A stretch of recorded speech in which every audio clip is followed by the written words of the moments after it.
अस्सलामुअलैकुम 7 class students, कैसे हैं आप सब। आज हमारी मैथ्स की 15 क्लास है इंशाअल्लाह। और इंडेक्स में देखें, हमने एक्सरसाइज 1 चैप्टर नंबर 1 कंप्लीट कर लिया था। फिर एक्सरसाइज 2A भी हो गई हमारी कंप्लीट, और लास्ट क्लास में हमने एक्सरसाइज 2B भी कंप्लीट कर ली थी।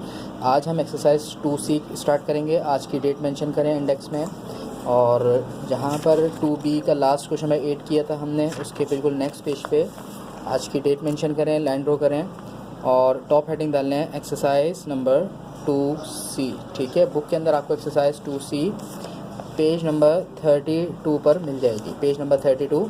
सबसे पहले क्वेश्चन नंबर 1 राइट करेंगे हम कॉपी में as it is. Question number 1 क्या है हमारा, ट्रू फॉल्स का। ठीक है, स्टेट वेदर, तो पूरा क्वेश्चन आप एज इट इज़ लिख लेंगे। और कितने ट्रू फॉल्स हैं, 5। Part 1 true fall number 1, true fall number 2, true fall number 3, 4 and 5 आप एज इट इज़ इसी तरह लिख लेंगे। ठीक है, मैं भी एक्सप्लेन नहीं कर रहा। एक्सरसाइज जब कंप्लीट होगी उसके बाद मैं एक्सप्लेन करूँगा, आपको समझाऊँगा। ठीक है, तो फर्स्ट पेज पे आज आप पेज नंबर 32 से ट्रू फॉल्स राइट कर लेंगे। उसके बाद जो आज हमें समझना है वो क्वेश्चन नंबर 2 है। क्वेश्चन नंबर 2 लिखें। क्वेश्चन नंबर 2 है ऐड। ठीक है, ऐड, और पार्ट 1 इसका है 3/5 एंड -2/5। ठीक है, सॉल्यूशन स्टार्ट। सबसे पहले एज इट इज़ हम क्वेश्चन राइट कर लेंगे, 3/5 एंड -2/5। ठीक है, उसके बाद हमें क्वेश्चन में क्या कहा गया है, ऐड।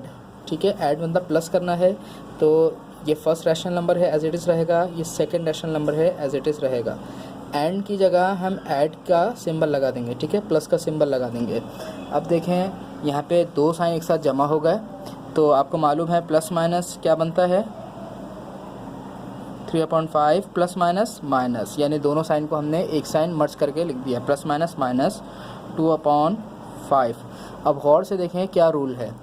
अगर दो रैशनल नंबर यानी दो फ्रैक्शंस आपस में प्लस माइनस हो रही हैं और दोनों के डिनोमिनेटर सेम हैं, दोनों के डिनोमिनेटर सेम हैं। देखें यहाँ पे इस रैशनल नंबर में, इस फ्रैक्शन में डिनोमिनेटर क्या है, 5। इस फ्रैक्शन में डिनोमिनेटर क्या है, 5। अगर दोनों रैशनल नंबर्स में, दोनों फ्रैक्शंस में डिनोमिनेटर सेम हैं, तो दोनों अपॉन को एक अपॉन बना देंगे और दोनों डिनोमिनेटर को एक दफ़ा लिख देंगे, बस सिंपल सी बात है। ठीक है, और साइन रहेगा और 3 ऊपर अलग लिख देंगे, 2 ऊपर अलग लिख देंगे। यानी हमने इस स्टेप में क्या किया है, दोनों डिनोमिनेटर सेम थे, एक दफ़ा लिख दिया, और न्यूमिनेटर सेम लिख दिए। अब माइनस करें हम, 3 - 2, आंसर इज़ 1/5 आंसर। ठीक है, यहाँ तक समझ आया आप लोगों को। अब हम इसका पार्ट 2 करेंगे। ठीक है, क्वेश्चन नंबर 2 का पार्ट 1 हमने कर लिया है। अब इसका सेकंड पेज पे पार्ट 2 कट कर दें। ठीक है, पार्ट 3 करेंगे। पार्ट 3 क्या है, 3/7 एंड -2/7। Solution start. ठीक है, और से देखें, मैं जल्दी से कर रहा हूँ। 3/7 question as it is copy कर लेंगे, एंड -2/7। 3/7 -2/7 हमें ऐड करना है, तो एंड की जगह क्या लिख देंगे, प्लस। ठीक है, दो साइन जमा हो गए तो दोनों साइन को हम प्लस माइनस -2/7। क्लियर। अब देखें, डिनोमिनेटर सेम है तो डिनोमिनेटर को एक दफ़ा लिख देंगे और ऊपर वाले नंबर सेम लिख देंगे। 3 - 2 आंसर इज़ 1/7। Answer is 1/7। ठीक है, इसके बाद same as it is pattern, question number 1 जैसा था, ये पैटर्न सेम था। इसके बाद क्वेश्चन नंबर 2 का पार्ट 4 कर लेंगे हम, पार्ट नंबर 4। ठीक है, पार्ट 4 हमें क्या गिवन है, -3/11 एंड -5/11। Solution start. ये भी सेम पैटर्न पर है। देखें, -3/11 क्वेश्चन राइट कर लेंगे, एज इट इज़ कॉपी कर लेंगे, -5/11। इसके बाद क्या करेंगे, एंड की जगह प्लस डाल देंगे। ठीक है, सॉरी ये 11 है। ठीक है, ये भी 11 है। ठीक है, 11 प्लस डाल देंगे, उसके बाद 2 साइन हो गई, दोनों साइन को एक साइन बना देंगे, -3/11 प्लस माइनस -5/11। ठीक है, अब देखें डिनोमिनेटर सेम है 11 तो क्या करेंगे 11 लिख देंगे और ऊपर वाले नंबर सेम लिख देंगे, डिनोमिनेटर को एक दफ़ा मिला के लिख देंगे। अब देखें गौर से देखें, minus minus plus, minus minus plus, तो 3 और 5 8/11 और साइन लार्जर नंबर की क्या आती, ग्रेटर नंबर की माइनस, तो माइनस साइन आएगा। तो इसका आंसर क्या है हमारे पास -8/11। ये वापस समझ लें, माइनस माइनस प्लस, यानी जब दोनों नंबर की साइन सेम होती हैं तो हम दोनों नंबर को ऐड कर देते हैं, माइनस माइनस प्लस, तो 3 और 5 प्लस करें 8 हो गया, और बड़े नंबर की हमने साइन लगा दी, डिनोमिनेटर सेम रहेगा। ठीक है, तो ये आपका आंसर हो गया। क्लियर। देखें क्वेश्चन नंबर 2 क्या पार्ट 1 कर लिया हमने, पार्ट 3 कर लिया, पार्ट 4 कर लिया। ठीक है, पार्ट 2 चले पार्ट 2 भी कर लेते हैं हम। ठीक है, -5/8 एंड 1/4। ठीक है, पार्ट 2 लास्ट में करेंगे, पहले पार्ट 1 किया, फिर पार्ट 3 किया, फिर पार्ट 4 किया, अब कौन सा कर रहे हैं हम, पार्ट 2। ठीक है, देखें गौर से देखें, -5/8 एंड 1/4, यही क्वेश्चन है ना, -5/8 एंड 1/4। एंड की जगह क्या लिख देंगे, प्लस, तो क्या हमें ऐड करना था। ठीक है, हमें ऐड करना था ना, क्वेश्चन ऐड, तो हम प्लस लिख देंगे। अब देखिए डिनोमिनेटर सेम नहीं है, डिनोमिनेटर जब सेम नहीं हो तो फिर डिनोमिनेटर में क्या लिखें, गौर से सुन लें ये रूल। अगर डिनोमिनेटर सेम हैं तो सेम लिख देते हैं, और अगर डिनोमिनेटर्स डिफरेंट हैं तो उन दोनों डिनोमिनेटर्स को एलसीएम के थ्रू सेम करते हैं। देखें रफ वर्क बनेगा पेंसिल से। ठीक है, आप पेंसिल से बनाएंगे रफ वर्क। यहाँ पे हम एलसीएम लेंगे 4 और 8 का।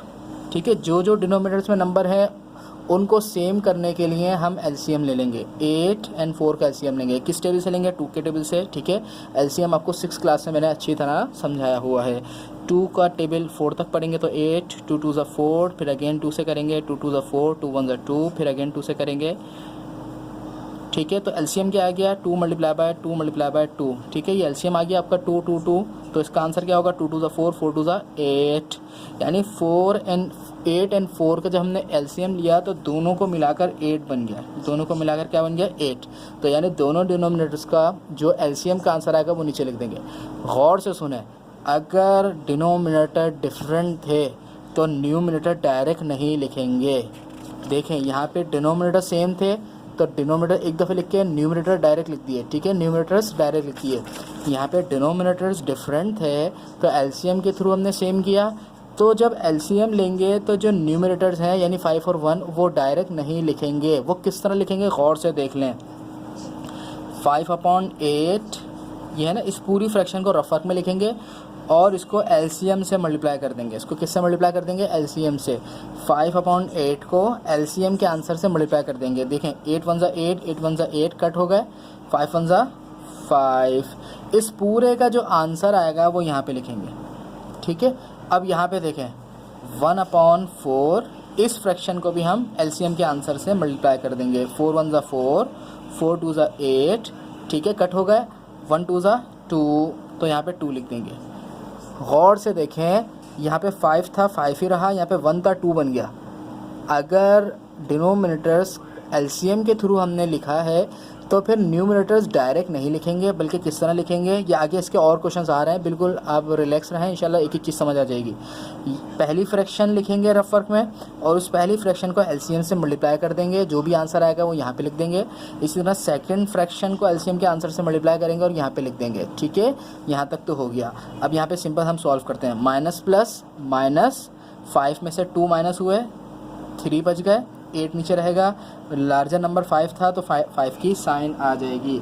तो इसका आंसर हमारा क्या आया, -3/8। ठीक है, यह आंसर हो गया। मुझे पता है इस क्वेश्चन में आपको काफ़ी कन्फ्यूजन होगी, तो इंशाल्लाह जब क्वेश्चन नंबर हम 3 स्टार्ट करेंगे, क्वेश्चन नंबर 3 में यही चीज़ आपको समझाई गई है।